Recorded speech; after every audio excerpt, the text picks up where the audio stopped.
Bismillahirrahmanirrahim. Assalamualaikum warahmatullahi wabarakatuh. Yang saya hormati Ibu Kepala Sekolah SD Negeri 3 Poso, yang saya hormati Bapak Ibu Guru SDN Negeri 3 Poso beserta staf tata usaha. Pertama-tama saya ucapkan terima kasih karena sudah berkenan hadir pada hari ini dalam kegiatan diseminasi penyebaran pemahaman dan pengembangan pengalaman budaya positif. Salah satu penggalangan tugas modul 1.4 bersama saya Nur Hayati SL SPD CGP Angkatan 9 asal sekolah SD Negeri 3 Kabupaten Poso. Sebelum kita mulai kegiatan ini, marilah kita bersama-sama mengucapkan Bismillahirrahmanirrahim. Bismillahirrahmanirrahim. Baiklah, sebelum saya memulai, sebelumnya saya akan menjelaskan sedikit. Alhamdulillah di SD Negeri 3 ini ada 3 orang CGP. Jadi pada kesempatan ini kami bertiga bersama-sama akan mempresentasikan materi modul 1.4 dengan paparan yang berbeda-beda. Jadi pada kesempatan ini saya diberikan kesempatan yang pertama dengan memaparkan materi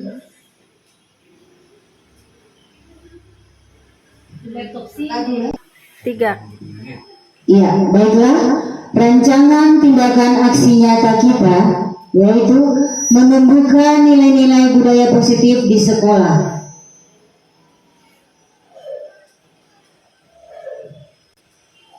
Adapun agenda kegiatan, yang pertama saya sendiri Nur Hayati S. Latalebo SPD, materi yang akan saya paparkan yaitu konsep disiplin positif dan motivasi perilaku manusia. Yang kedua, Ibu Nur Hayati SPD SD, 2 materi yang akan dipaparkan juga kebutuhan dasar dan 5 posisi kontrol. Yang ketiga, Ibu Nia Rahman SPD, 2 juga materi yang akan dipaparkan, yakni keyakinan kelas dan segitiga restitusi.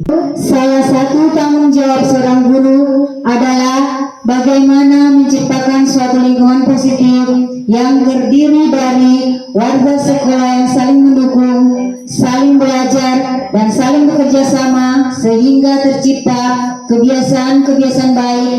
Dari kebiasaan-kebiasaan baik akan tumbuh menjadi karakter-karakter baik warga sekolah, dan pada akhirnya karakter-karakter dari kebiasaan-kebiasaan baik akan membentuk sebuah kebudayaan positif. Pembelajarannya menciptakan peserta didik yang memiliki nilai-nilai kebajikan pada diri, berpikir kritis, mandiri, bertanggung jawab, dan berprestasi.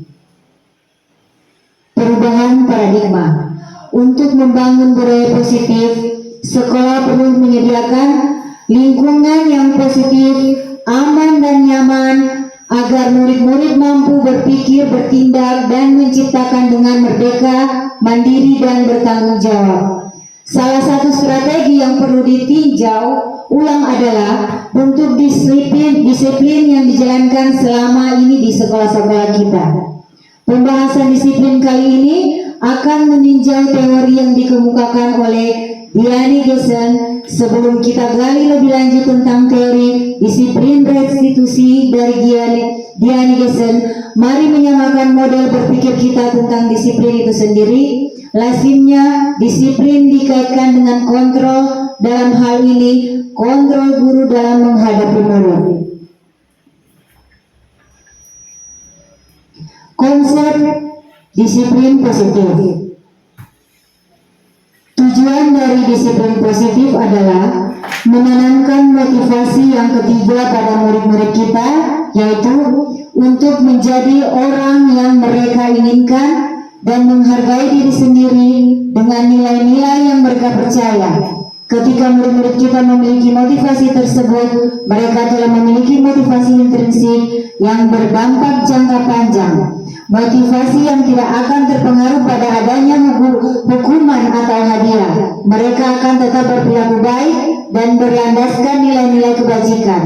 Karena mereka ingin menjadi orang yang menjunjung tinggi nilai-nilai yang mereka hargai.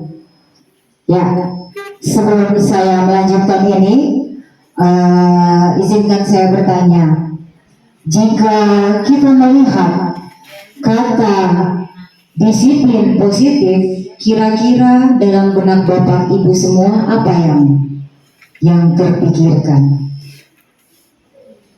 tentang disiplin positif? Ada yang bisa memberikan jawaban? Ya, silakan Pak Arif. Terima kasih atas kesempatan yang diberikan. Disiplin positif itu ditunjukkan dengan datang tepat pada waktunya. Iya. Pagi. Iya. Terima kasih. Itu yang bisa saya. Oke, terima kasih Pak Arif. Apa ada lagi yang bisa menggambarkan apa saja itu disiplin positif yang ada di benak Bapak Ibu? Sudah cukup? Iya. Di sini sudah saya tuliskan cara penerapan disiplin yang mengajarkan anak bertanggung jawab dan menumbuhkan kesadaran diri berdasarkan nilai-nilai kebajikan. Lebih ke arah disiplin diri yang dapat mengontrol diri dari segala tindakan, dapat membuat murid memahami dan menyadari berdasarkan motivasi internal, bukan akibat paksaan, pujian, atau hukuman. Karena biasanya ada anak-anak kita mentaati aturan karena hukuman, ya. Jadi biasanya siapa yang datang terlambat, kita kasih hukuman seperti membersihkan kamar mandi. Jadi karena takut untuk membersihkan kamar mandi, akhirnya mereka melakukan aturan. Dan perlu kita ingat bahwa hukuman itu sifatnya sementara. Karena di mana di saat kita memberikan hukuman terhadap anak-anak, disitulah kita sudah membentuk karakter anak itu sendiri. Berarti mereka melakukan itu berdasarkan hanya karena hukuman, ataupun karena biasanya seperti ibu akan memberikan ini kalau kamu hari ini mengerjakan PR, dan semua itu sifatnya hanya sementara. Dan ingat, itu dapat membentuk karakter anak didik kita. Baiklah, budaya positif. Ya, seperti yang tadi disiplin positif, ada juga budaya positif. Budaya-budaya positif, ya, seperti kita sudah lihat kemarin, anak-anak setiap pagi kita arahkan untuk sholat duha, ya, dan juga ada kegiatan Rabu beramal, ada juga kegiatan budaya-budaya positif lainnya seperti bekerja bersama-sama, saling membantu, ada piket di kelas, saling membantu, ya, dan juga seperti saling memberi salam atau sebelum mulai dan sesudah belajar dengan berdoa. Ya, jadi budaya-budaya positif itu sebenarnya ada semua di sini, ya, di filosofi Ki Hajar Dewantara. Pendidikan yang berpihak pada murid menuntun tumbuh hidupnya kekuatan kodrat yang ada pada murid. Berarti ibaratnya ada murid itu secari kertas yang tulisannya masih buram. Jadi kita selaku guru, kitalah yang akan menebalkannya. Jadi ingat, anak-anak itu bukan kertas kosong, tapi kertas yang sudah punya isi tapi masih buram. Jadi kita selaku guru lah yang menuntun mereka, membawa mereka, mengarahkan mereka ke arah yang lebih baik. Ya, 5 nilai guru penggerak. Di antaranya berpihak pada murid, mandiri, reflektif, kolaboratif, dan inovatif. Ya, berpihak pada murid, berarti kita bisa menggali ya bakat, minat, kemauan anak didik kita ya. Kalau dulu istilahnya CBSA, catat buku sampai habis. Akhirnya anak-anak kebanyakan tulisannya bagus-bagus, tapi cara berpikir mereka tidak kritis ya. Jadi kita menghilangkan kebiasaan-kebiasaan lama dan mari kita berpihak pada murid ya. Berarti kita melihat apa yang dibutuhkan murid. Dalam hal ini seperti kita menghamba kepada murid ya. Yang ketiga, visi guru penggerak, mewujudkan peserta didik yang berkualitas dan berjiwa kepemimpinan di masa depan dengan penguatan profil pelajar Pancasila ya. Baiklah, materi berikutnya yaitu motivasi perilaku manusia ya. Sebagian tadi sudah saya paparkan. Dan ini motivasi perilaku manusia untuk menghindari ketidaknyamanan atau hukuman, untuk mendapatkan imbalan dan penghargaan dari orang lain, untuk menjadi orang yang mereka inginkan dan menghargai diri sendiri dengan nilai-nilai yang mereka percaya. Sekarang saya mau bertanya, kira-kira di antara ketiga ini, manakah yang paling kita inginkan dalam motivasi perilaku manusia? Ada yang bisa menjawab? Motivasi perilaku manusia. Di antara ketiga motivasi perilaku manusia ini, satu yang paling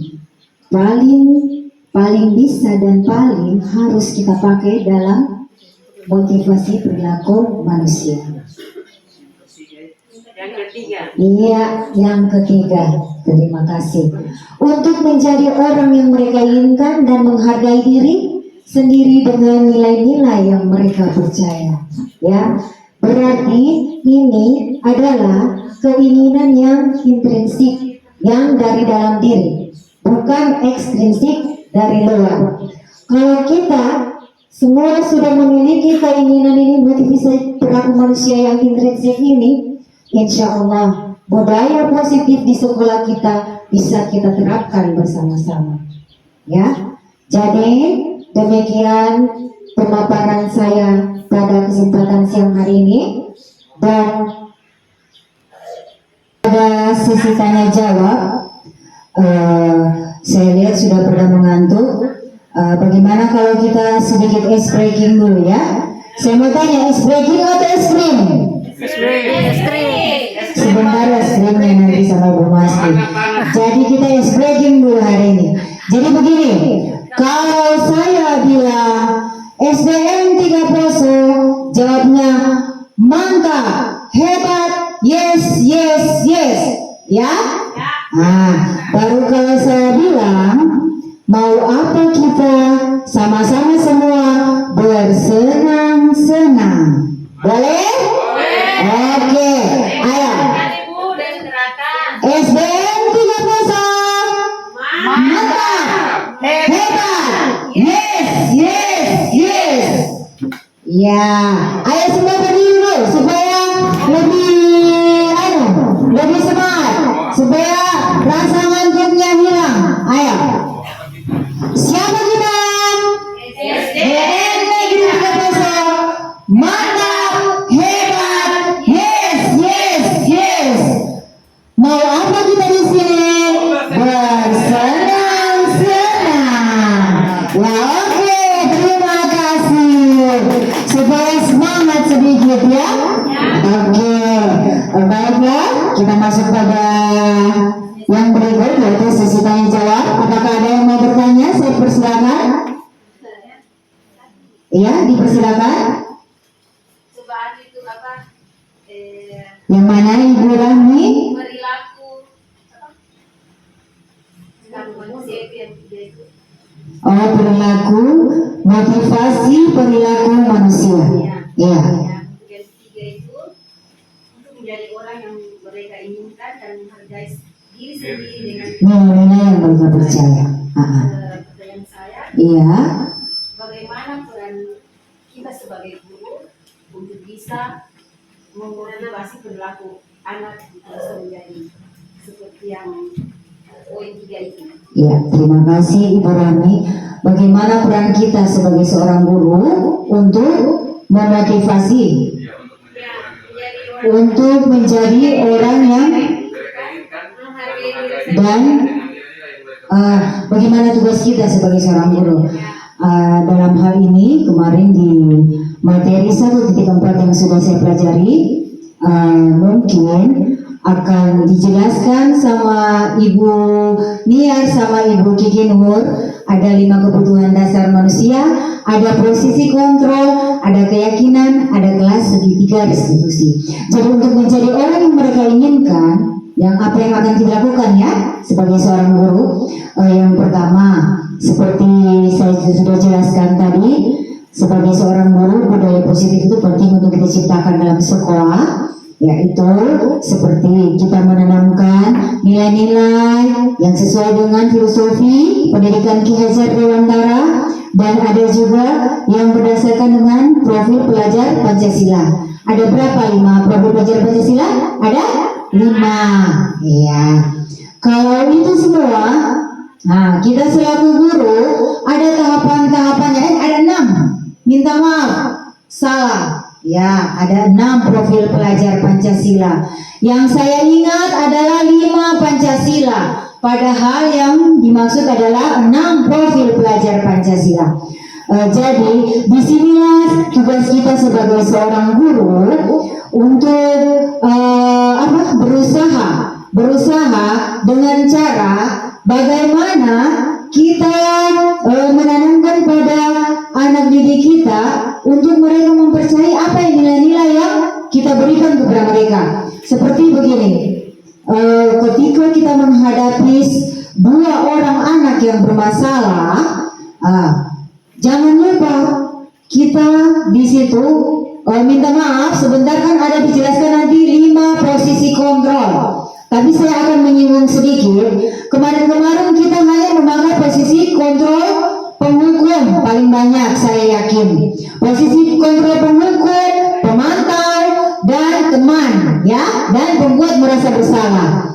Paling jarang kita menggunakan posisi kontrol manajer. Disinilah nanti sebentar ada Ibu Kiki Nur yang akan menjelaskan posisi kontrol manajer itu seperti apa.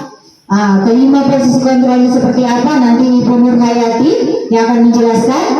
Saya cuma membahas ini, banyak tahap yang akan kita lakukan kalau kita untuk menjadi orang yang mereka inginkan dan menghargai diri sendiri dengan nilai yang mereka percaya.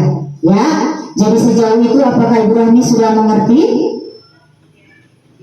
Nanti lebih jelas. Iya. Karena kalau saya yang akan jelaskan, berarti saya sudah ambil materinya. Ya, jadi nanti Ibu Kiki Nur yang akan menjelaskan tahap-tahap bagaimana kita untuk menginginkan mereka untuk menghargai diri sendiri dengan nilai-nilai yang mereka percaya. Berarti dengan budaya positif, sering-seringnya mereka lihat budaya positif yang ada di lingkungan sekitar mereka, insya Allah mereka akan menginginkan apa yang seperti yang mereka lihat. Karena pada dasarnya anak-anak ini melihat, mendengar, dan mencontoh. Ya, habis mereka lihat, mereka dengar, mereka contoh. Ya, ya. Ada lagi pertanyaan? Ada lagi? Oke, masih ada pertanyaan lagi? Sekarang saya mau bertanya. Kalau begitu saya yang bertanya. Murid kelas 1, siapa lagi kelasnya? Ibu siapa? Bu Sartina. Oke, Ibu Sartina. Sekarang Ibu Sartina, kira-kira disiplin positif apa yang ada di kelas 1 yang Ibu Sartina terapkan?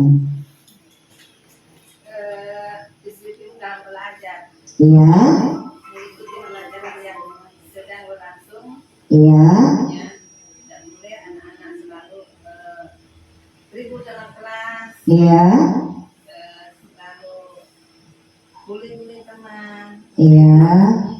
mengikuti pelajaran dengan baik. Iya, hebat Ibu Sartina. Untuk kelas 1, disiplin positifnya seperti itu. Sekarang saya mau bertanya, untuk kelas 2, disiplin positif apa yang diterapkan di dalam kelas?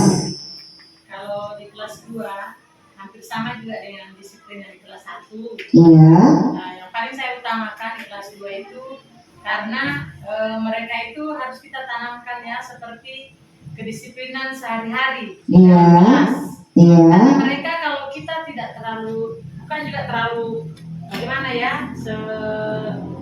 keras-kerasnya tidak seperti menulis. iya, Mereka harus diajarkan bagaimana cara harus disiplin kelas 2 menulis, Iya. membaca, Iya. supaya nanti di kedepannya di kelas 3 tidak kalah kabur.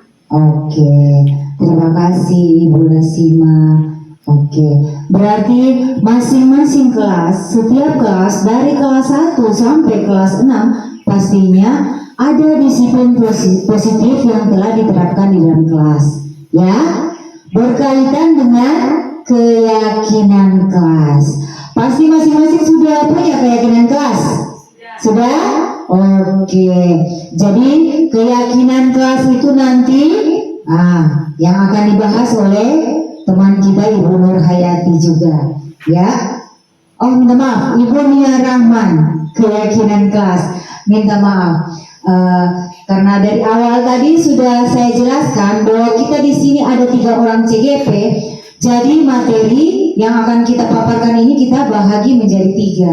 Jadi masing-masing punya 2 materi. Sementara kalau budaya positif ini mencakup semua, ya. Budaya positif itu sudah ada disiplin positif, motivasi perilaku manusia, ada juga 5 kontrol, 5 posisi kontrol dengan 5 kebutuhan dasar manusia, ada juga keyakinan kelas, ada juga restitusi, ya. Ke-6-6-nya ini ada di semua di budaya positif. Jadi kalau Ibu Rahmi tadi sudah menanyakan, dan nanti pasti penjelasannya akan lebih jelas lagi nanti dibahas sama teman yang berikutnya, ya.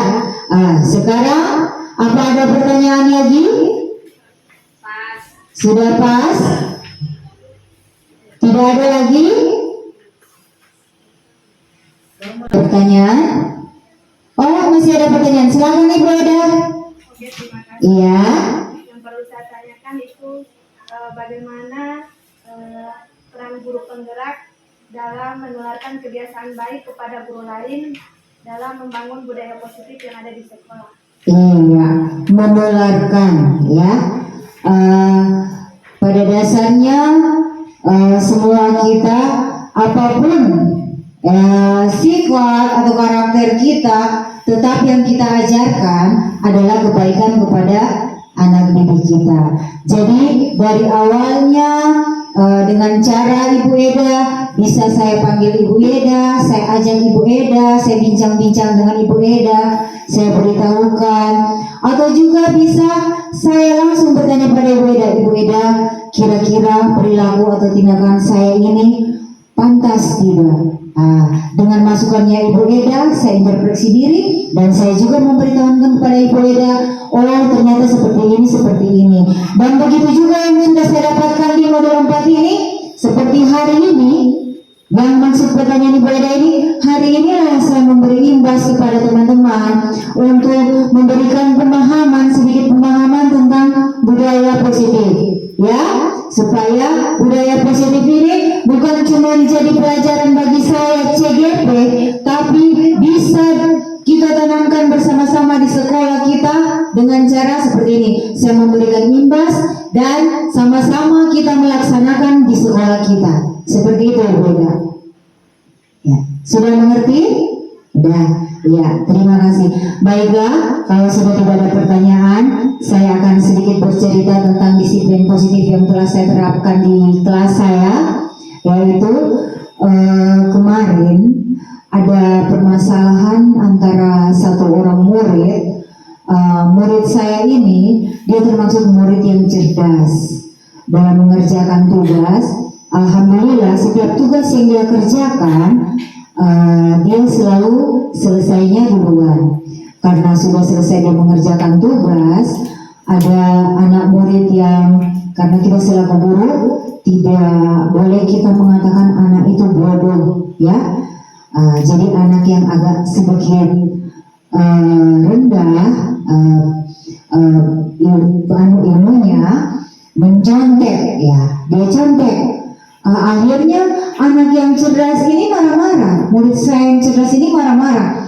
Bahkan saking emosinya dia dorong mejanya, ya, dia dorong. Akhirnya anak yang mencontek itu menangis karena dimarah-marah, sudah keluar kata-kata kasar. Anak yang mencontek itu menangis. Makanya ada yang melapor kepada saya dan saya panggillah. Yang pertama saya panggil anak murid yang pintar itu. Saya tanyakan ada masalah apa, lantas dia menjawab, katanya dia jengkel, ya, dia kesal. Kalau orang-orang Poso bilang jengkel, ya, dia kesal karena dia sudah capek-capek mengerjakan tugas, terus temannya cuma enak-enakan menyontek. Jadi saya tanyakan, apa yang sudah kau lakukan? Terus jawabnya, Ibu, saya marah-marah, saya dorong meja, bahkan saya sempat memaki dia. Ya, tapi alhamdulillah waktu itu saya juga menjawab, berkata, syukurlah, walaupun itu tidak baik, tapi setidaknya kau tidak memukul temanmu. Ya, jadi lantas saya menanyakan, kira-kira apa keyakinan kelas yang kau langgar? Nah, dari situ kita sudah mengarahkan anak-anak ke disiplin positif. Lantas dia menjawab, saling menghargai sesama teman. Ya, jadi saya bilang alhamdulillah kau sudah mengerti bahwa yang kau langgar itu adalah keyakinan kelas saling menghargai sesama teman. Dan akhirnya dia pun menyadarinya, dan sekarang insya Allah kedepannya nanti dia tidak akan mengulanginya lagi. Dan juga budaya positif yang sementara saya laksanakan di dalam kelas saya, yaitu begitu masuk ke dalam kelas, anak-anak sudah saya suguhkan dengan 2 pertanyaan. Yang pertama itu yang akan berkesinambungan, nanti insya Allah akan saya terapkan. Saya tanyakan, yang pertama, mencium tangan atau berpelukan? Berpelukan untuk anak-anak perempuan, mencium tangan untuk semua laki-laki dan perempuan. Jadi biasanya anak laki-laki saya cuma bilang mau cium tangan saja atau tos. Ya, kalau untuk laki-laki. Kalau untuk perempuan, karena mereka ini sudah kelas tinggi, kelas 4, 5, 6, ya. Kalau dia nanti kelas 1 atau kelas 2 atau kelas 3, masih bisa kita berlakukan hal seperti itu di dalam kelas. Karena mereka sudah kelas 4, bagi yang laki-laki yang saya anjurkan tepuk tangan, jabat tangan atau tos pakai perunggu, pakai kepala. Kalau yang anak perempuan saling cium tangan atau berpelukan. Jadi yang anehnya begitu saya menanyakan itu, ada anak laki-laki juga yang menjawab, Ibu, berpelukan. Sontak semua orang ketawa, ya, dalam kelas ketawa. Iya, jadi itu dengan membuat juga anak-anak senang, anak-anak ketawa, itu adalah budaya positif, ya, disiplin positif, dan membuat menjauhkan kita dari hal-hal yang tidak bagus. Dengan ke sekolah, datang ke sekolah anak-anak malas, mengantuk, terus dapat kita guru-guru lagi memberikan disiplin, tapi disiplin yang positif, akhirnya mereka senang. Itu juga bisa kita sebut dengan budaya positif. Ya.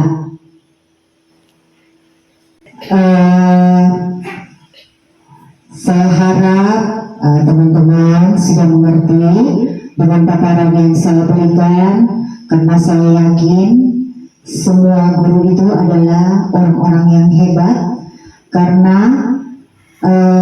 kita mengajar anak-anak didik kita, hasilnya bukan dirasakan pada saat itu juga, tapi memang dirasakan saat itu kecerdasnya, pintarnya, tapi untuk pekerjaan atau cita-cita atau keinginan mereka nanti akan mereka rasakan nanti di saat mereka sudah selesai dari sekolah, ya. Nanti mereka bisa jadi polisi, jadi dokter. Itulah hebatnya guru, ya. Sampai kenapa guru disebut pahlawan tanpa tanda jasa? Karena ilmu itu mahal, ya. Sampai kenapa saya bilang ilmu mahal? Untuk menjadi seorang dokter saja kita harus mengeluarkan banyak uang untuk mempelajarinya di satu universitas. Jadi ilmu itu mahal, ya. Jadi terima kasih buat teman-teman. Semoga dalam kesempatan ini kita senantiasa diberikan kesehatan, keafiatan, dan semua pemaparan materi saya bisa dimengerti dan bermanfaat bagi kita semua dan bisa kita laksanakan bersama-sama di sekolah kita. Jadi wallahu musta'an. Wassalamualaikum warahmatullahi wabarakatuh.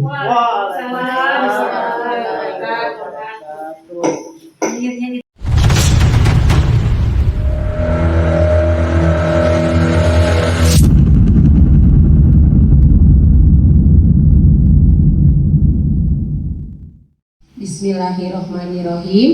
Assalamualaikum warahmatullahi wabarakatuh. Waalaikumsalam warahmatullahi wabarakatuh. Yang saya hormati Ibu Kepala Sekolah beserta Dewan Guru. Alhamdulillah, puji syukur berkat Allah Subhanahu wa Ta'ala, kita masih diberikan begitu banyak nikmat. Di antaranya adalah nikmat Islam, nikmat kesehatan, dan nikmat kesempatan, sehingga kita bisa berada di ruangan ini. Salawat dan salam tak lupa kita curahkan kepada Nabi besar kita, yaitu Nabi besar Muhammad Sallallahu Alaihi Wasallam. Insya Allah dengan salawat yang sering kita lantunkan, kita akan mendapatkan syafaatnya di akhir nanti. Amin ya Rabbal Alamin.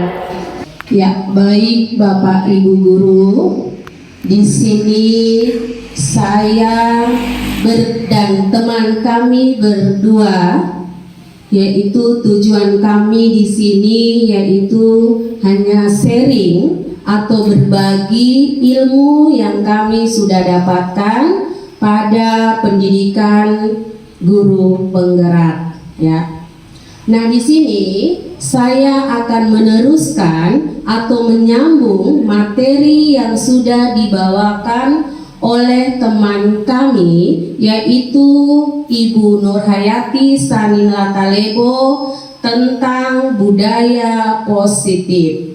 Baik Bapak dan Ibu Guru, kalau kita berbicara tentang budaya positif, tentu ini bukan merupakan hal yang baru bagi kita.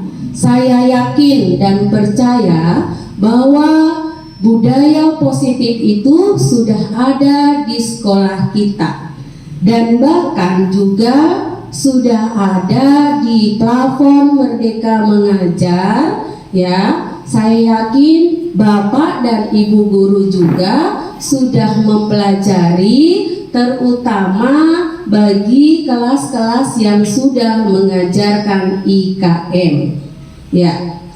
Budaya positif, untuk menumbuhkan budaya positif pada anak-anak, tentunya kita berawal itu dari guru, ya Bapak dan Ibu, berawal dari guru. Kalau budaya positif itu sudah dilakukan oleh guru, otomatis anak-anak itu akan mencontoh apa yang sudah dilakukan oleh Bapak dan Ibu Guru. Begitu ya Bapak dan Ibu Guru, karena sesuai dengan filosofi Ki Hajar Dewantara bahwa seorang guru itu adalah menuntun, memberikan contoh, memberikan teladan. Kalau kita sebagai guru sudah bisa menumbuhkan budaya positif, tentunya anak-anak akan meneladani yang sudah dilakukan Bapak dan Ibu Guru.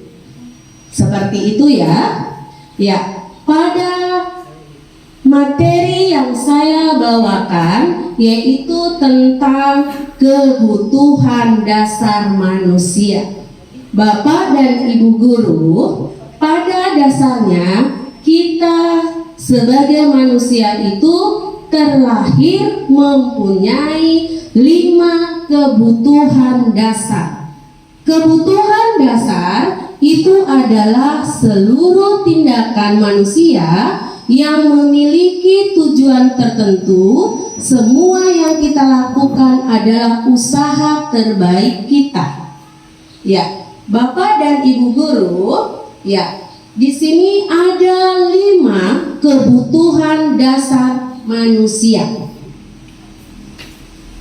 Yang pertama adalah kebutuhan bertahan hidup atau disebut dengan survival, ya.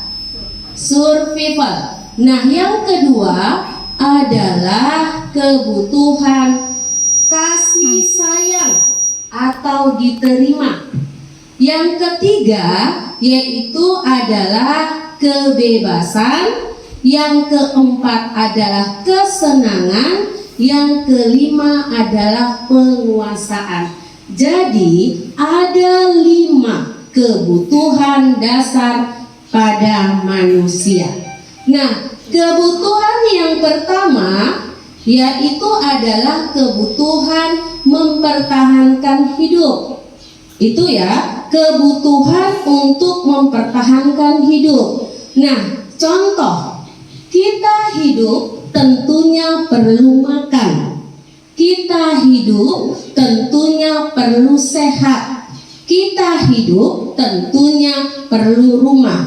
Jadi kebutuhan dasar, kebutuhan bertahan hidup itu berkaitan dengan sandang, papan, dan pangan. Itu ya Bapak dan Ibu. Nah, kebutuhan yang kedua yaitu adalah kasih sayang. Nah, kebutuhan kasih sayang di sini adalah kebutuhan merasa anak itu diterima baik oleh lingkungan sekitarnya, baik itu guru, teman, kelompok, ya. Itu adalah kebutuhan kasih sayang atau diterima. Kebutuhan merasa diterima oleh seseorang atau kelompok, baik itu orang lain, baik itu teman, baik itu orang tua maupun lingkungan sekitarnya. Itu ya. Nah, kebutuhan kebebasan yaitu adalah kebutuhan membuat pilihan. Bapak dan Ibu ya, membuat pilihan di sini siswa itu diberikan kesempatan itu untuk membuat pilihan dan bertanggung jawab atas pilihannya. Maksudnya memberikan kebebasan itu artinya bukan kita membiarkan mereka melakukan apa yang mereka lakukan, tetapi di sini kita memberikan kebebasan pada anak-anak itu untuk membuat pilihan.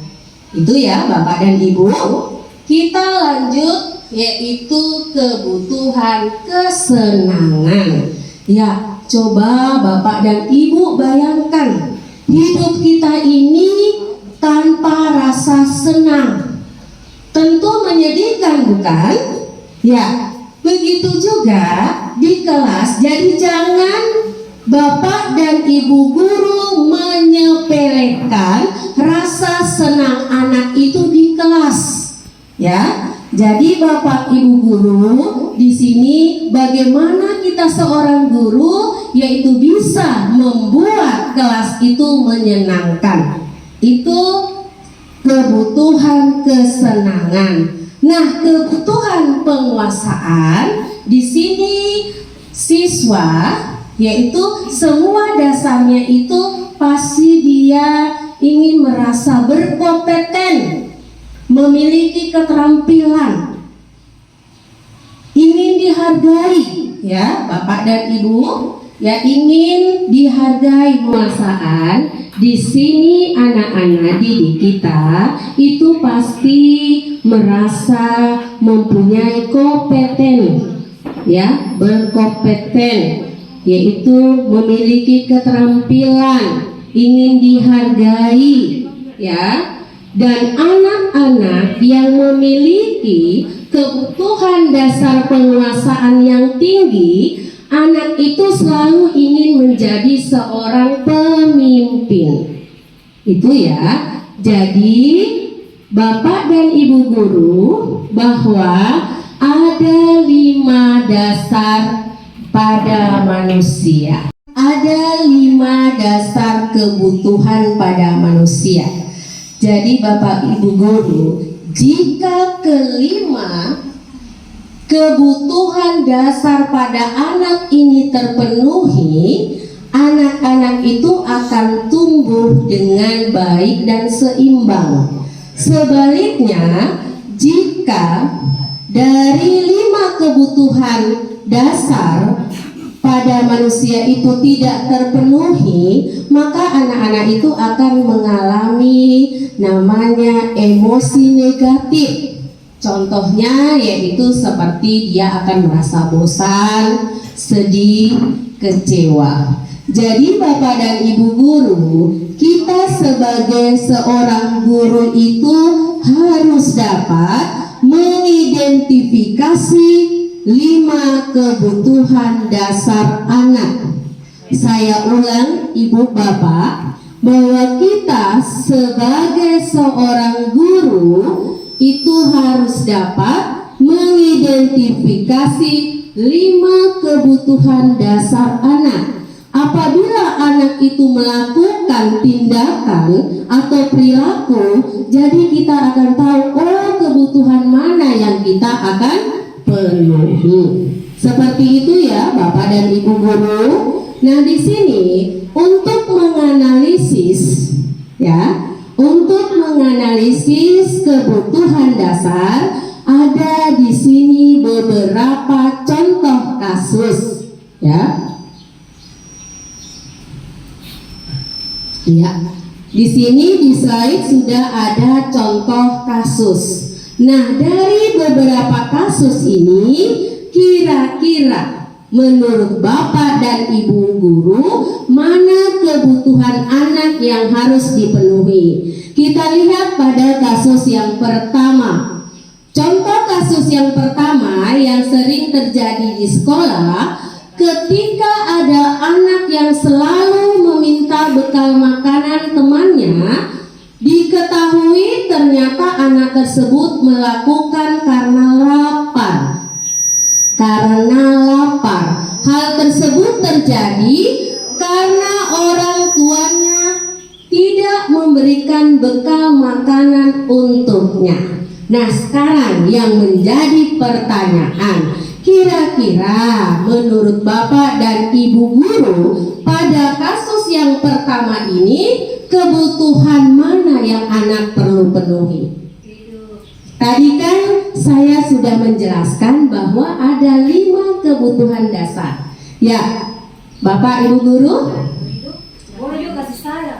Ya, di sini ya kasusnya adalah ketika ada anak yang selalu meminta bekal makanan temannya karena dia melakukan itu karena lapar. Nah, itu terjadi karena orang tuanya tidak memberikan bekal makanan untuknya. Nah, di sini coba siapa yang mau jawab? Boleh. Ya. Yang pertama kebutuhan bertahan hidup boleh. Oke. Apa kasih cinta dan kasihnya boleh. Oke. Lapar kasih cinta. Ya. TP mama teh sayang, TP aneh teh bawa. Oke. Nah, di sini ya betul yang apa disampaikan oleh Ibu Rahmi, bahwa pada kasus pertama ini kebutuhan anak yang harus dipenuhi itu adalah kebutuhan bertahan hidup. Karena tadi kan saya sudah menjelaskan bahwa yang berkaitan dengan kebutuhan bertahan hidup itu adalah makan, kesehatan dan rumah. Tentunya Bapak dan Ibu guru, kalau anak-anak kita lapar ya ke sekolah, tentunya pasti dia tidak akan maksimal untuk belajar. Ya, itu yang kasus pertama ya. Nah, kasus yang kedua, kita lihat di sini kasus yang kedua, ketika seorang anak yang membuat masalah untuk mendapatkan perhatian dari teman, guru maupun orang tuanya. Ayo Bapak dan Ibu guru. Kasih sayang. Iya. Iya, itu adalah kebutuhan yang dibutuhkan oleh anak, yaitu adalah kasih sayang. Iya. Tepuk tangan dulu. Iya. Berarti sudah bisa menganalisis kebutuhan mana yang diperlukan oleh anak. Kita lanjut ya pada kasus yang ketiga. Ketika ada anak yang senang mengganggu temannya, anak tersebut merasa jika ekspresi teman saat kesal terlihat lucu. Nah, ini pada kasus ketiga ini, kira-kira kebutuhan mana yang anak butuhkan? Ya, ketika ada anak yang senang. Nah, berarti di sini kebutuhan yang anak butuhkan adalah kesenangan, ya. Bisa ya? Oke, kita lanjut pada kasus yang keempat. Kasus di sekolah dasar ialah anak yang selalu diberikan bekal makanan dengan menu yang sama. Jadi tiap hari itu menunya sama. Contoh misalnya hari Senin ikan goreng, hari Selasa sampai hari Sabtu ya ikan goreng terus. Nah itu ya menu yang sama setiap hari oleh ibunya. Di sekolah dia membuat masalah dengan mengambil paksa bekal teman-temannya. Hal tersebut dia lakukan karena ingin mencoba makanan temannya yang beraneka ragam. Nah, ini berarti kebutuhan mana yang dibutuhkan oleh anak? Yaitu adalah kebutuhan kebebasan.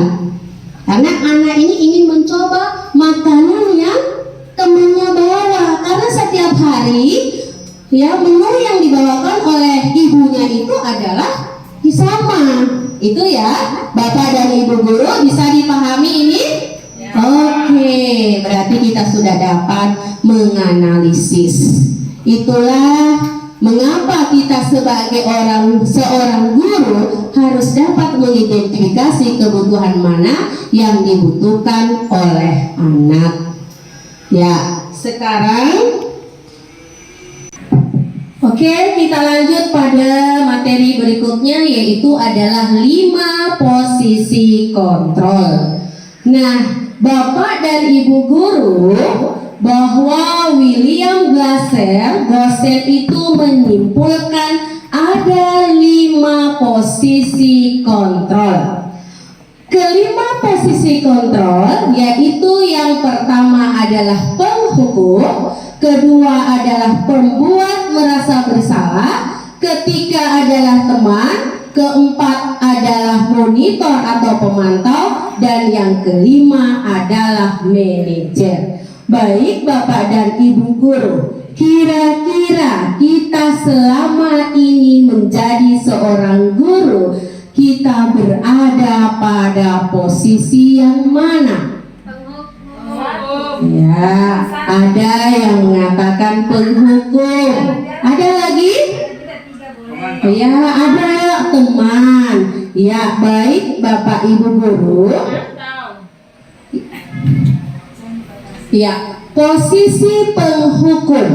Posisi penghukum ini biasanya dilakukan oleh guru apabila anak melakukan perilaku atau tindakan. Karakteristiknya, seorang penghukum itu adalah nada suaranya tinggi, bahasa tubuh matanya itu melotot, ya, dan menunjuk-nunjuk. Nah, penghukum ini biasa dilakukan itu hukuman fisik dan verbal. Nah, guru-guru yang menerapkan posisi penghukum itu akan selalu berkata, patuhi aturan saya, awas, kamu selalu saja salah. Ini adalah karakteristik posisi penghukum. Bapak dan Ibu guru, ya, akibat yang ditimbulkan dari posisi penghukum ini biasanya anak itu akan marah, akan kecewa, biasanya juga akan melakukan tindakan yang agresif. Tindakan agresif itu contohnya seperti setelah diberikan hukuman dia mencoret-coret dinding, ya. Itu adalah posisi penghukum. Nah, posisi yang kedua itu adalah posisi merasa bersalah. Karakteristik merasa bersalah ini adalah manipulatif. Artinya itu guru biasanya bersifat suaranya lebih lembut, sopan, tetapi dia menanamkan rasa bersalah pada anak-anak. Contoh, ibu sangat kecewa dengan kamu. Bagaimana coba kalau orang tuamu tahu kamu berbuat salah? Ini adalah, ya, posisi merasa bersalah. Pada posisi ini adalah posisi yang paling menghancurkan karakter peserta didik. Ibu dan Bapak guru, saya tekankan kembali di sini, pada posisi merasa bersalah ini adalah posisi yang paling menghancurkan peserta didik. Karena dia di sini, ya, pada posisi ini anak-anak kalau selalu ditanamkan rasa bersalah, mereka akan merasa dirinya itu gagal. Akibatnya dia akan merasa rendah diri, kurang percaya diri. Itu ya Bapak dan Ibu guru. Nah, selanjutnya kita masuk pada posisi yang ketiga, yaitu adalah posisi teman. Nah, posisi teman ini adalah karakteristiknya biasa, nada suaranya itu adalah memelas, halus, ya. Ini ya. Nah, pada posisi teman ini ada dampaknya. Ada dampak positif dan ada dampak negatif. Dampak positifnya adalah ada hubungan kedekatan antara guru dan anak. Itu dampak positif. Oh, ada kedekatan antara guru dan anak. Nah, dampak negatifnya yaitu siswa akan tergantung dengan guru yang dianggap teman. Itu dampak negatif. Bapak dan Ibu guru, ya. Jadi di sini posisi teman ini tidak membentuk karakter anak. Karena anak yang patuh pada gurunya, ya, hanya akan patuh pada guru yang dianggap teman. Sebaliknya, pada guru yang lain dia akan melakukan karakter yang lain. Ini ya. Nah, pada posisi yang keempat yaitu adalah posisi pemantau. Ini karakteristiknya adalah nada suaranya datar, tubuhnya ini formal. Nah, pada posisi pemantau di sini guru memposisikan dirinya itu berada di tengah-tengah, tidak memihak, tidak mendukung, tetapi dia terlibat di dalamnya. Nah, kalau ada anak yang mempunyai masalah atau dia melakukan perilaku, guru itu hanya mengawasi, menyampaikan, tetapi dia terlibat di dalamnya mencarikan solusinya. Itu ya. Nah, posisi yang terakhir ini adalah posisi Ya, Bapak dan Ibu guru, posisi yang kelima ini adalah posisi yang paling ideal. Ya, saya ulang. Posisi kelima ini adalah posisi yang paling ideal.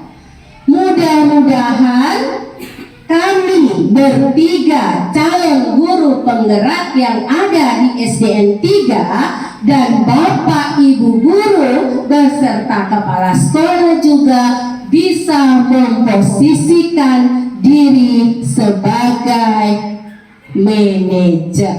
Karena posisi ini adalah posisi yang paling ideal. Nah, Bapak dan Ibu guru, pada posisi ini guru itu berbuat bersama murid. Nah, di sini artinya di sini saling berkolaborasi antara murid dan guru, yaitu guru diajak berdialog, kemudian ditanya masalahnya, distabilkan identitasnya, kita gali apa yang belum dipenuhi, kemudian kita bersama-sama membimbing murid untuk mencari solusi dirinya sehingga timbullah motivasi pada diri anak. Contoh, ya Bapak dan Ibu guru, kalau anak tidak menggunakan helm, ya, kira-kira tindakan kita apa yang kita akan lakukan? Kalau ada anak tidak saat mengendarai motor tidak menggunakan helm. Nah, pertanyaannya, kira-kira apa yang kita akan lakukan? Ya? Nah, ada yang bertanya. Ada lagi? Ya. Apa? Menggunakan helm. Ya? Langsung dikasih helm. Ya. Di sini saya akan jelaskan Bapak dan Ibu guru.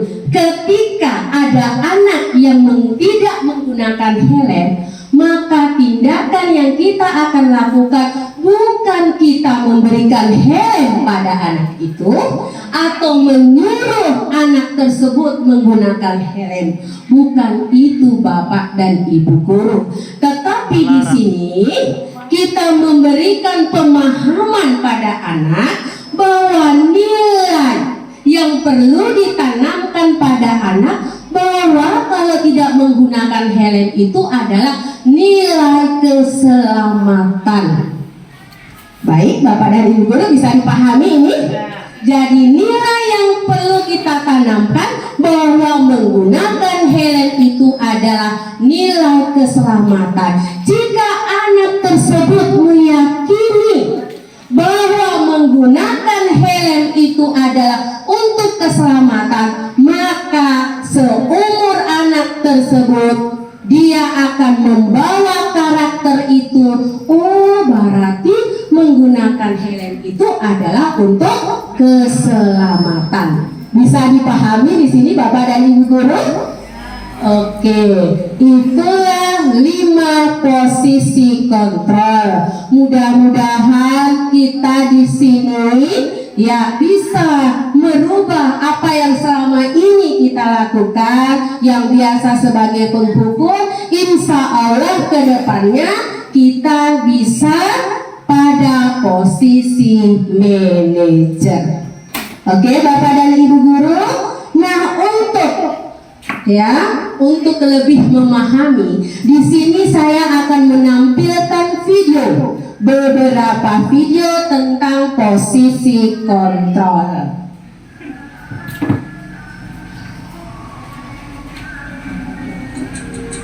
Ya, Bapak dan Ibu, tolong diperhatikan ya videonya.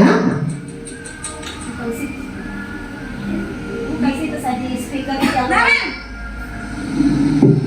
Sini kamu.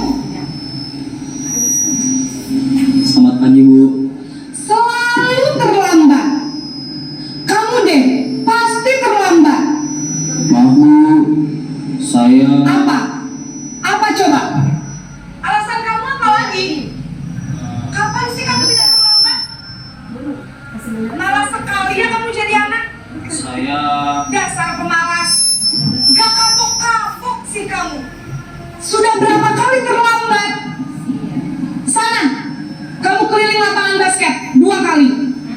Kenapa saya harus keliling lapangan basket, Bu? Kenapa? Kamu melawan ibu? Berani-beraninya jawab. Sudah terlambat, masih berani jawab pula. Sekarang, keliling lapangan basket 5 kali sekalian. Biar kapok. Cepat! Pergi sana ke lapangan basket.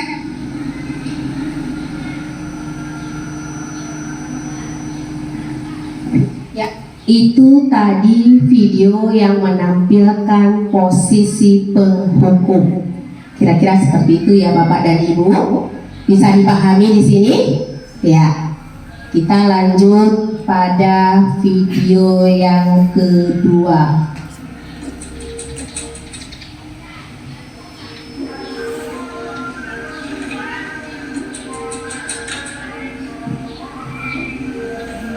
Bisa didengar yang di belakang? Bisa. Selamat pagi, Bu. Naren, kamu kenapa terlambat lagi, nak? Ya Tuhan, Naren, kamu senang ya bikin ibu susah ya? Kalau kamu terlambat lagi, nanti ibu yang ditegur bapak kepala sekolah, nak. Disangka ibu tidak bisa membina kamu. Duh, gimana ini? Maaf, Bu. Duh, Gusti Naren, kamu suka ya kalau ibu ditegur bapak kepala sekolah? Terus, sekarang ibu harus tulis apa ini di buku absen? Ini kamu sudah sering terlambat loh. Ibu harus apa coba? Maaf, Bu. Maaf sekali. Ya sudah, lain kali jangan bikin ibu susah lagi ya nak ya. Ibu tidak akan kuat lagi kalau kamu begini terus. Bisa jantungan kalau ibu tegur bapak kepala sekolah. Sana cepat ke kelas. Maaf ya, Bu. Maaf sekali. Posisi pembuat rasa. Ya. Pada video kedua tadi itu adalah posisi apa kira-kira Bapak dan Ibu? Ya, yaitu posisi membuat merasa bersalah.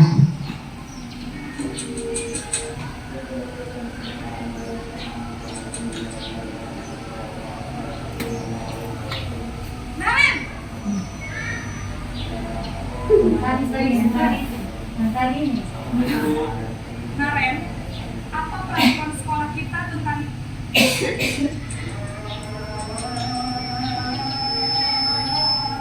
Naren?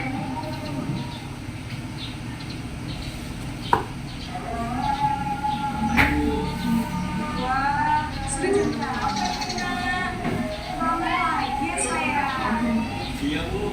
Habis ini saya belum membangunkan saya, Bu. Kamu malah menyalahkan ibu kamu. Kamu anak yang paling kencang. Kok terlambat sih? Iya, Bu. Saya memang terlambat bangun tadi. Jadi, biar usaha kencang. Atau nggak kencang, Bu. Ya sudah sana. Nanti lain kali larinya lebih kencang lagi ya. Biar nggak terlambat lagi. Bikin senang ibu. Demi ibu. Saat Bisa, Bu. sudah sana masuk kelas. Ibu beresin urusan absen kamu. Kamu ini ada saja. Karena sudah azan, boleh kita break dulu. Setelah azan kita lanjutkan. Bagaimana Bapak Ibu Guru? Iya. Ya, kita lanjut yaitu pada video berikutnya. Tolong disimak baik-baik ya Bapak dan Ibu Guru. Selamat pagi, Bu. Naren, kamu kenapa terlambat lagi, nak? Ya Tuhan, Naren, kamu senang ya bikin ibu susah ya? Kalau kamu terlambat lagi, nanti ibu yang ditegur bapak kepala sekolah, nak. Disangka ibu tidak bisa membina kamu. Duh, gimana ini? Maaf, Bu. Duh, Gusti Naren, kamu suka ya kalau ibu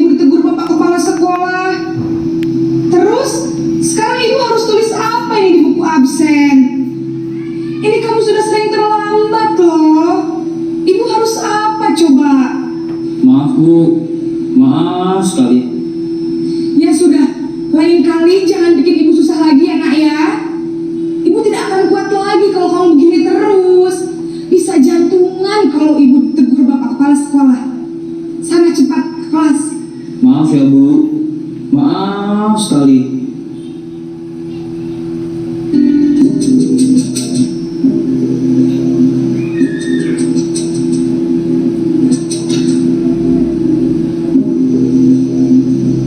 Naren!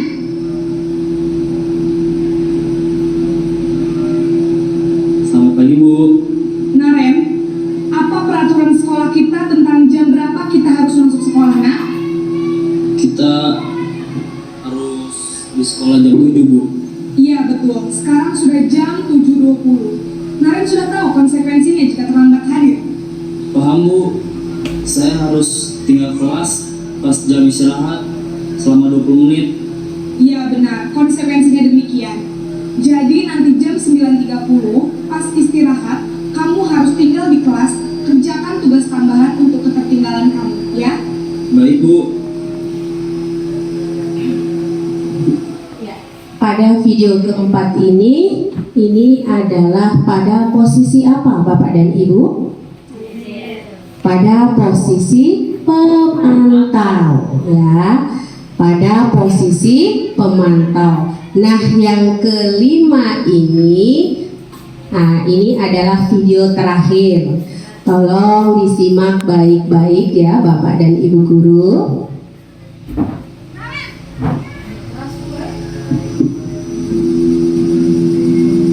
Selamat pagi Bu. Selamat pagi Naren. Maaf Bu, saya terlambat. Iya, sekolah masuknya jam 7, sekarang sudah jam 7.20. Jadi sekarang bagaimana ini Naren? Maaf Bu, saya lupa setel alarm saya semalam. Baiklah, menurut kamu, keyakinan sekolah yang mana yang perlu kamu tingkatkan? Menghargai diri sendiri dan orang lain mungkin ya Bu. Setuju. Jadi, apakah Naren meyakini prinsip saling menghormati tersebut? Iya Bu, saya meyakininya. Apakah kalian bersedia memperbaiki masalah keterlambatan ini? Bersedia Bu. Bagaimana kamu akan memperbaiki masalah keterlambatan ini? Saya akan coba untuk tidak lupa menyetel alarm saya Bu. Baik, kalau Naren lupa menyetel alarm di rumah, ada orang yang kira-kira bisa bantu mengingatkan tidak? Ada Bu, kakak saya, Kak Emma. Ada lagi selain Kak Emma? Selain Kak Emma, ada ibu saya. Baik, jadi yang mengingatkan Naren adalah ya. Akan mulai setel alarm kapan ya Naren? Setelah sekolah akan segera saya lakukan. Dapat kedengaran yang di belakang? Ya, baik Bapak Guru. Ya, pada video yang kelima ini adalah posisi kontrol manajer. Nah, dalam video ini sudah jelas sekali ya bahwa posisi kontrol ini yaitu melakukan dialog dengan murid, mengidentifikasi masalahnya, menstabilkan identitasnya, menggali kebutuhan mana yang belum dipenuhi oleh anak. Itulah 5 posisi kontrol Bapak dan Ibu guru. Baiklah, selanjutnya saya akan memberikan kesempatan kepada teman kami, yaitu CGP yang ketiga, yaitu Ibu Nia Rahman. Ya, kepada Ibu Nia saya persilakan. Terima kasih dan saya akhiri dengan ucapan akhirul kalam. Assalamualaikum warahmatullahi wabarakatuh. Waalaikumsalam warahmatullahi wabarakatuh.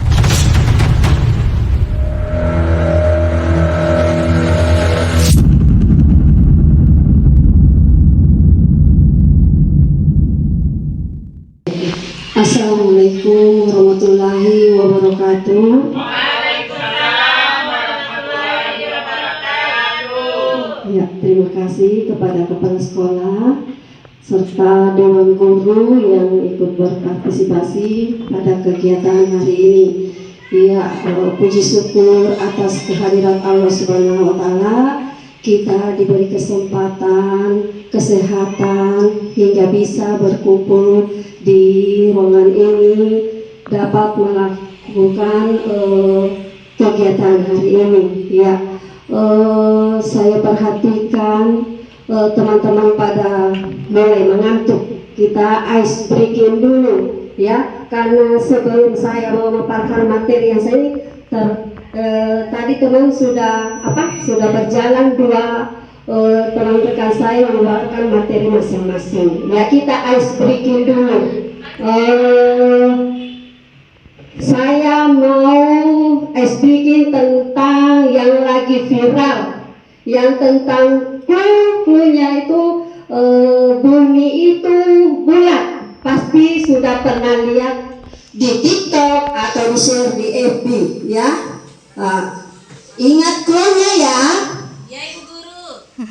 Clue-nya yaitu bumi itu bulat, ya. Bumi itu bulat, ingat clue-nya ya. 6 ditambah 8 berapa? 3, Guru. Iya. Berapa? 3. Iya, benar sekali 3. Saya ingin tanya, kenapa sampai menjawab 3? Ya, Ya. karena 8 itu iya. lingkarannya 2. Kemudian 6 itu lingkarannya 1. Iya, 1 tambah benar. 2 sama dengan 3. Iya, benar sekali. Kan clue-nya bulat, bumi itu bulat. 6 itu 1 bulat-bulatnya. 8 itu 2 bulat-bulatnya. Jadi sama dengan 1 tambah 2 sama dengan 3. Ya, benar sekali. Tepuk tangan dulu. Masih mengantuk? Masih segar, tetapi harus semangat. Iya.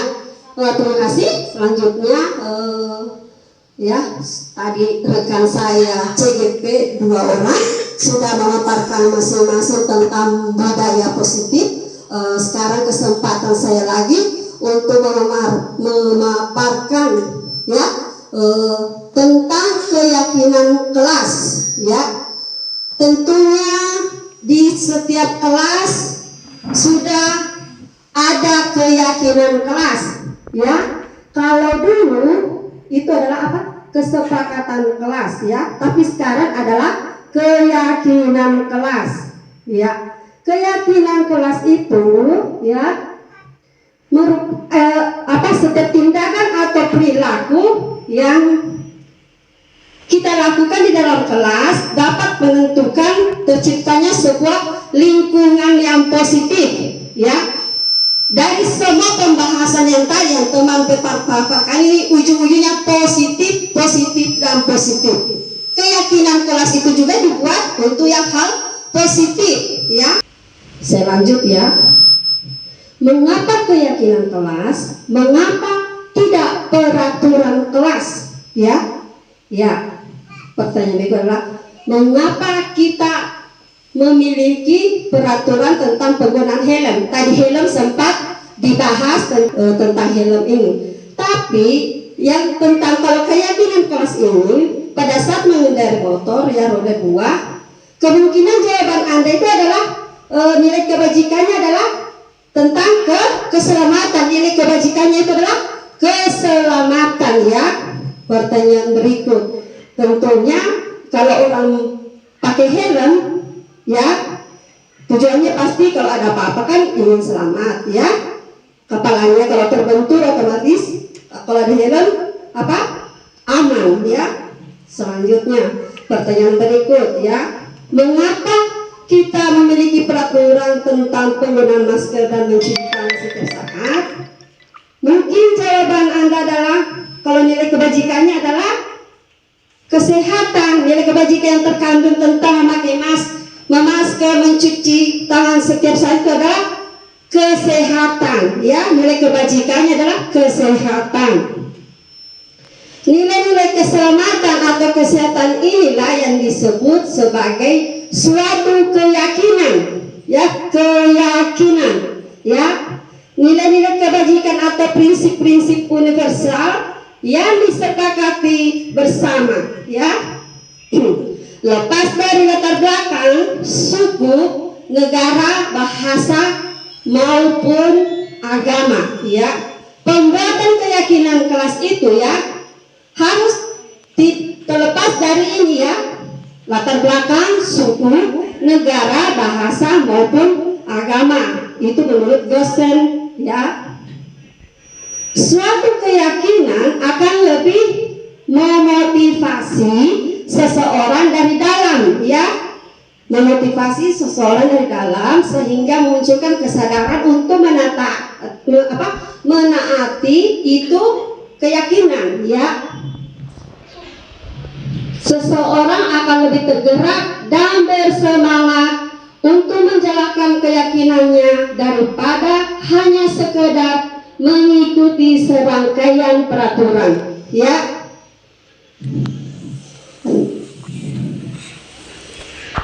Keyakinan itu dibentuk untuk menertibkan siswa ya. Dalam kata menertibkan itu bukan paksaan. Keyakinan kelas itu dibentuk dari hasil supaya anak-anak menumbuhkan sikap perilaku di sekolah dan di rumah. Di rumah untuk berperilaku yang positif dan disiplin ya.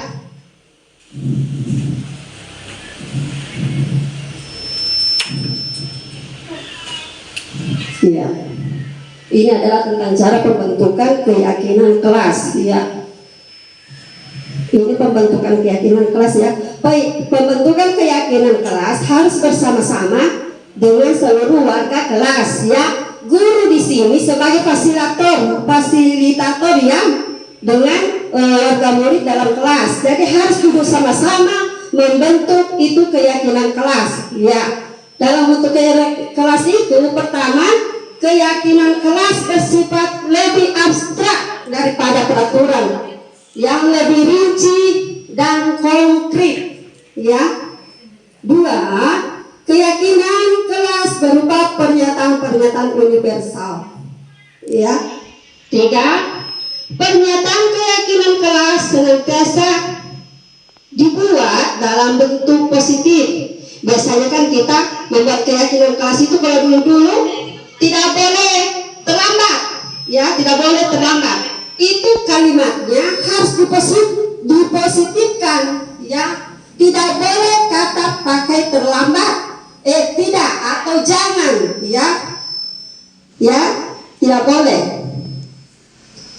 Nomor 4, keyakinan kelas hendaknya tidak terlalu banyak sehingga mudah diingat dan dipahami semua warga kelas, tentunya murid ya. Nah, 5 selanjutnya, keyakinan kelas sebaiknya sesuatu yang dapat diterapkan di lingkungan tersebut. Otomatis yang melaksanakan keyakinan kelas itu adalah murid dalam kelas itu sendiri ya. 6. Semua warga kelas hendaknya ikut berkontribusi dalam pembuatan keyakinan kelas lewat kegiatan curah pendapat. Ya, perhatian di sini, lantaran keyakinan kelas dibuat secara bersama-sama, otomatis semua warga kelas harus menaati keyakinan kelas yang telah kita buat. 7. Bersedia meninjau kembali keyakinan kelas dari waktu ke waktu. Ini keyakinan kelas ini dibuat berdasarkan yang sering timbul, ya, yang sering timbul. Misalnya dia sering terlambat, otomatis kita harus buat keyakinan kelas yang kita sepakati. Apa keyakinan kelas kalau dia sering terlambat, ya, gitu. Atau dia tidak mengerjakan PR, kita buat kesepakatan ini keyakinan kelas dan harus ditaati, ya. Sebentar, saya tampilkan. Iya, ini adalah contoh keyakinan kelas, ya. Contoh keyakinan kelas. Ini sudah positif ini, ya.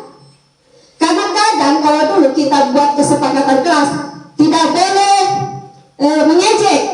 Kata tidak boleh mengejek itu harus dipositifkan. Kata yang positif untuk macam tidak mengejek itu adalah saling menghargai dan menghormati. Saling menghargai dan menghormati itu masuk. Tidak boleh membuli, mengejek, memukul teman, berkata-kata kasar. Itu ya, saling menghargai dan menghormati.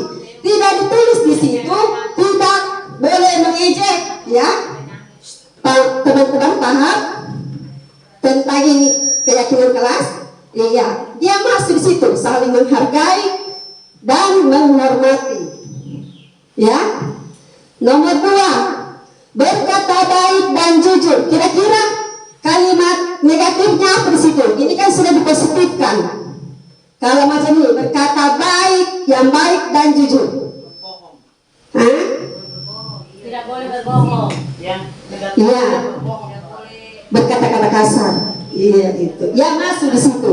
Ya di poin 2. Berkata, ini kan cuma contoh ya. Berkata yang baik dan jujur. Iya, itu. Tidak boleh berteriak dalam kelas. Pokoknya penggunaan tidak boleh di kalimat keyakinan kelas. Ya. Harus kalimatnya yang positif. Ya. Nomor 3, coba lihat. Menciptakan suasana yang bersih. Apa ini? Tidak boleh. Iya, benar. Iya, tidak boleh mencoret-coret meja, tidak boleh makan sembarang, ya. Iya, masih di situ. Menciptakan, kata kuncinya adalah bersih, ya, bersih. Ini kan apa? Sudah kalimat positifnya ya. Kembali ke selanjutnya nomor 4. Datang tepat waktu. Iya benar sekali, tidak boleh lambat. Iya, seperti yang saya bilang tadi toh, keyakinan kelas ini dibuat lantaran sudah sering terjadi, ada yang terjadi dalam kelas. Jadi kita buat kesepakatan keyakinan bersama-sama yang disepakati bersama-sama dengan murid. Ya. Nomor 5, berkomitmen terhadap setiap tugas. Kira-kira apa itu? Tugas yang diberikan guru harus diselesaikan. Iya, mengerjakan PR. Iya, mengerjakan PR. Terus kira-kira apa lagi saya ada? Iya, piket kelas. Iya, itu ya contoh keyakinan kelas yang bisa saya tampilkan. Masing-masing wali kelas mengidentifikasi apa yang bisa dibuat poin untuk menjadi keyakinan kelas ya. Masing-masing kan kelas beda-beda masalah ya. Ya, jadi tugasnya guru mengidentifikasi ya, mencari menyelesaikan itu masalah dengan membuat keyakinan kelas yang otomatis semuanya harus mengatasi ya. Berkata-kata tadi itu pas gimana itu? Yang mana? Oh itu saling menghargai. Saling menghargai. Ya, ini lupa juga saya sampaikan. Saling menghargai itu ya, tidak membuli, mengejek. Ternyata membuli itu ya sudah jadi masalah nasional. Betul, sudah jadi masalah nasional. Ternyata bukan cuma di lingkungan kita, masalah nasional. Ada anak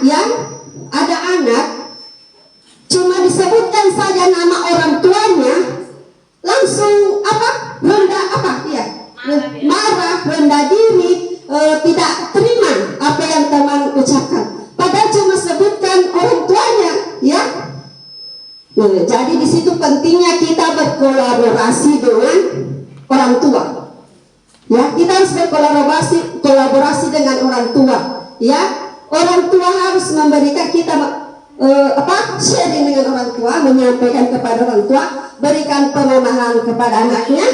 Saya orang tua harus kamu merasa hebat kan memiliki saya ya. Kolaborasi itu penting ya, bukan cuma kolaborasi dengan teman sejawat, tidak, dengan orang tua murid, menyampaikan kalau ada masalah ya, lewat WA, ya, atau kalau tidak, kalau sudah masalahnya sudah ini apa, sudah besar, undang orang tua ke sekolah, bicarakan. Itu pentingnya kolaborasi, ya.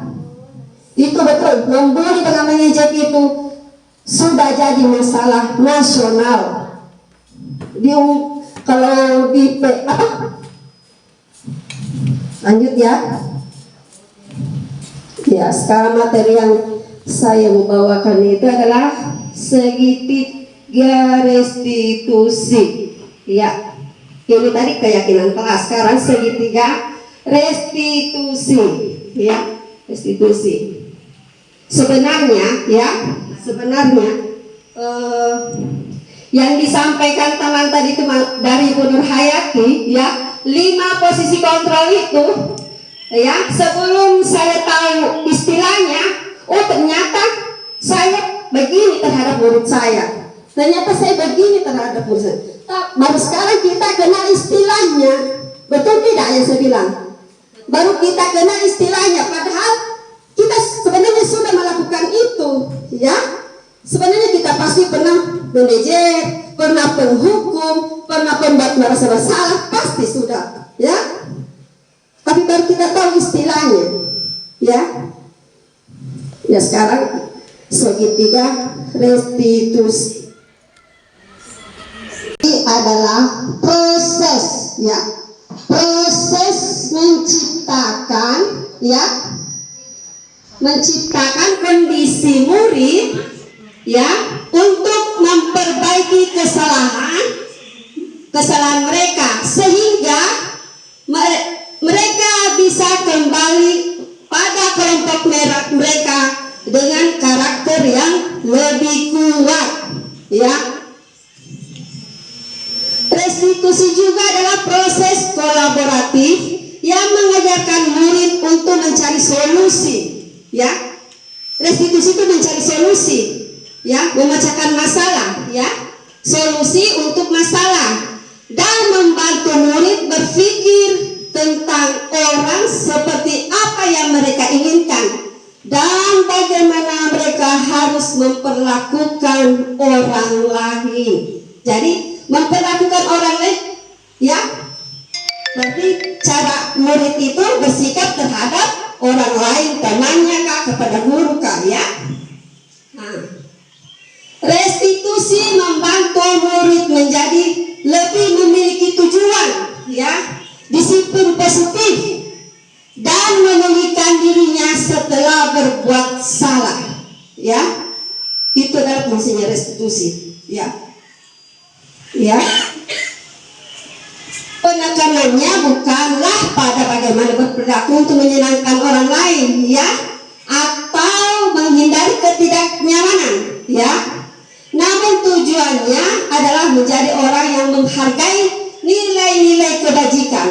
Ini harus kita pahami, ya, nilai-nilai kebajikan itu, ya, yang mereka percayai. Sebelum kita belajar tentang teori kontrol, ya, yang disebutkan tadi Bu Nur Hayati, posisi kontrol itu, ya, pada dasarnya kita memiliki motivasi intrinsik, ya. Ya, ini ada ciri-ciri restitusi yang membedakan dengan program disiplin lainnya, ya. Restitusi bukanlah untuk menebus kesalahan, bukan, ya, namun untuk belajar dari kesalahan, bagaimana supaya murid itu tidak berbuat ulang kesalahan yang sama, ya, ya. 2, restitusi memperbaiki hubungan, ya, memperbaiki hubungan. Tentu kalau sudah direstitusi, ya, bisa menjalin hubungan yang baik pula dengan murid yang lainnya, ya, dengan lingkungan sekitar. 3, restitusi adalah tawaran, bukan paksaan. Jadi restitusi itu bukan tawaran atau bukan apa, tawaran bukan paksaan, ya. Ada kan yang apa, menyelesaikan dengan restitusi itu kamu harus begini, ya, Jangan membuat begitu lagi ya. Begitu. Nah, restitusi menuntun untuk melihat ke dalam diri, ya. Jadi di sini anak-anak, ya. Jadi di sini anak-anak kita arahkan bagaimana itu anak-anak melihat apa yang sudah dilakukan, melihat dalam dirinya, ya. Kira-kira apa yang sudah saya lakukan sama temanku, ya.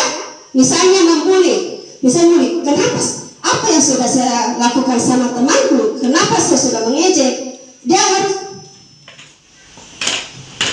harus memunculkan dari dalam dirinya apa yang sudah diperbuat, benar atau tidak, ya. Lanjut. Restitusi adalah cara yang paling baik, ya. Restitusi itu kan memecahkan masalah dulu sama-sama, ya. 7. Restitusi fokus pada karakter, bukan tindakan. Di sini fungsinya restitusi itu membentuk karakter murid, ya, supaya murid itu menjadi anak yang lebih baik, memiliki karakter. Restitusi itu menguatkan, ya. Kita beri penguatan kepada anak itu supaya anak itu timbul rasa percaya diri, ya, karena biasa tidak percaya diri lagi. Nah, fungsinya restitusi di sini adalah memberikan rasa percaya diri. Nah, 9. Restitusi mengembalikan murid yang berbuat salah pada kelompoknya, ya. Maksud sini kelompoknya, kalau ada anak-anak yang biasa berbuat salah, ya, dan teman-temannya lain tahu, biasa kan dia merasa minder, menyendiri, ya. Nah, bagaimana kita cara guru dengan ini anak murid ini, ya, memecahkan itu masalah dan memberikan rasa percaya diri kembali kepada kelompoknya, ya. Nah, ini adalah segitiga restitusi memiliki proses. Ini prosesnya tahapan segitiga restitusi. Menstabilkan, yang pertama menstabilkan identitas. 2. Validasi yang salah. 3. Menanyakan keyakinan. Nah, ini validasi tindakan yang salah, ya. Menanyakan keyakinan, menstabilkan identitas. Menstabilkan identitas itu, ini yang pertama kita buat, ya. Ya.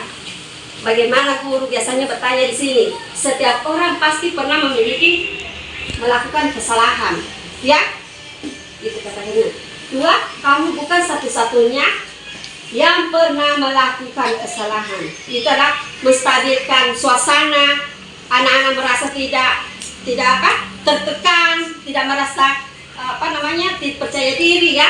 Nah, ini validasi tindakan yang salah. Habis menstabilkan identitas, menstabilkan kondisi, kita validasi tindakan yang salah. Tindakannya apa yang salah di sini, ya? Ya, biasa kadang muncul kita buat pertanyaan, kamu tentu punya alasan mengapa melakukan itu, ya. Biasa kan anak berbuat itu ada alasannya. Misalnya mencuri. Saya tanya, kenapa kamu mencuri? Saya lapar, Bu, belum makan. Nah, itu karena ada alasannya. Alasannya apa? Lapar, ya. Nah, lanjut menanyakan keyakinan kelas. Kan kita sudah buat keyakinan kelas. Jadi keyakinan kelas apa yang dilanggar di sini, ya. Nah, ini adalah cara segitiga restitusi. Nah, ada bagaimana caranya?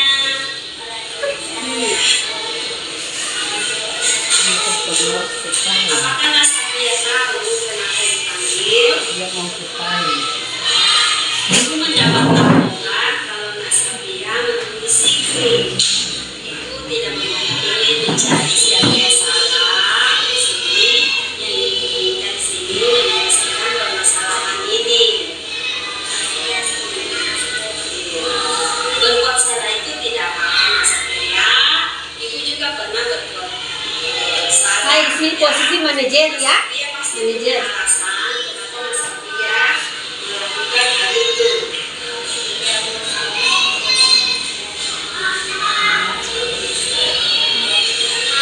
Apakah Nasabia ingat keyakinan kelas yang sudah disepakati bersama?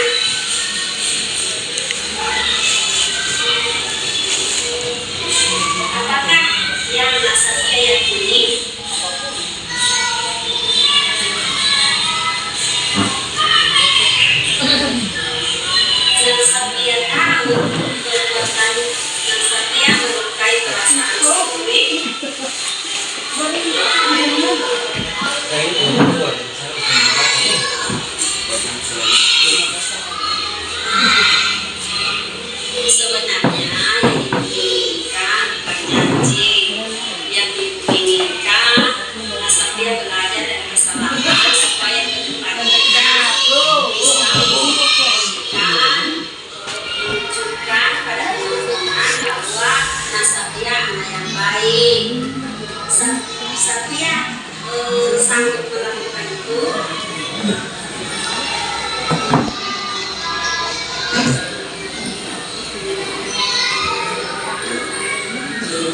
Nah, kalau begitu Ibu ucapkan terima kasih. Nah, Satria sudah sama-sama Ibu menyelesaikan masalah ini. Nah, Satria minta maaf langsung kepada sendiri. Sekarang kembali ke kelas belajar seperti biasa bersama teman-teman. Ya, ya tadi barusan ditampilkan video segitiga restitusi.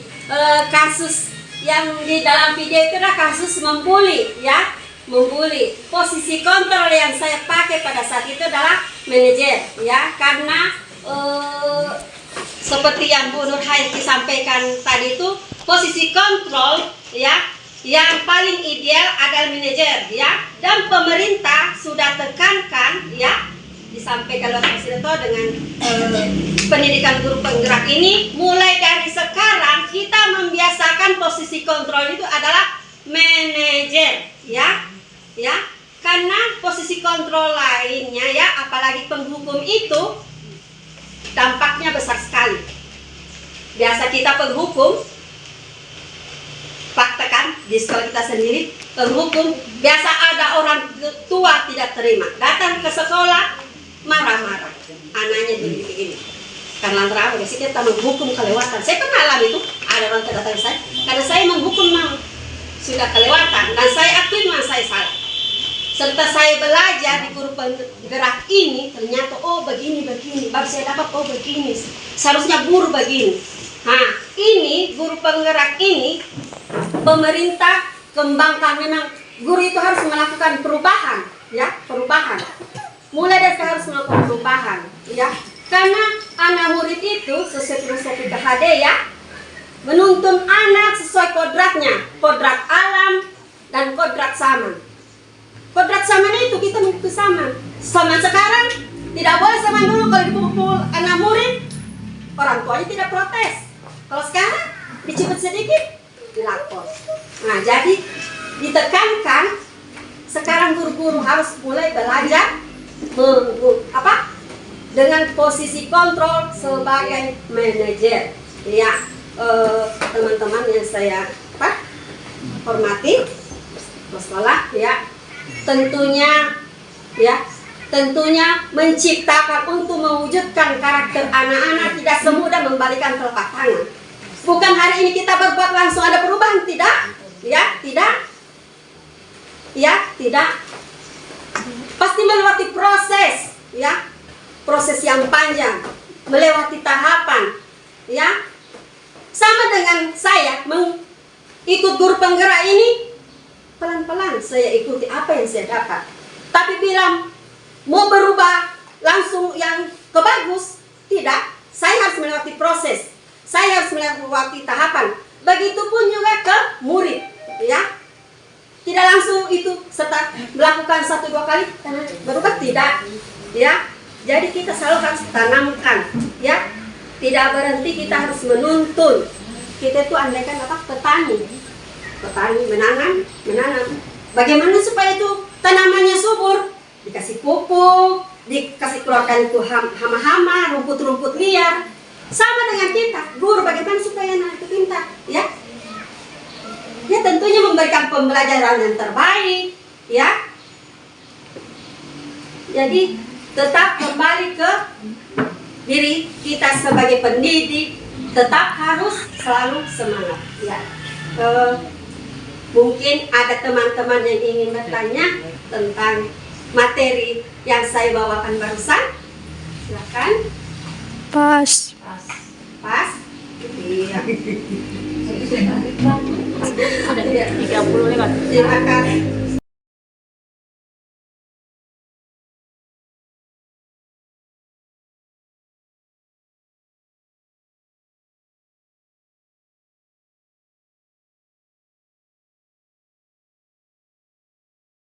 Terima kasih teman-teman.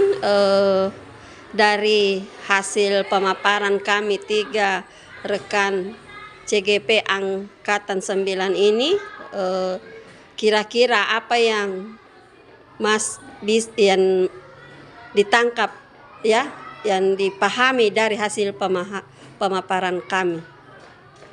Terima kasih atas kesempatan yang diberikan.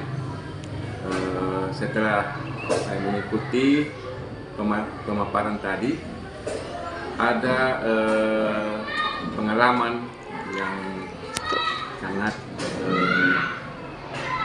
baik yang saya terima hari ini, yaitu pada saat mengajar posisi kontrol yang kita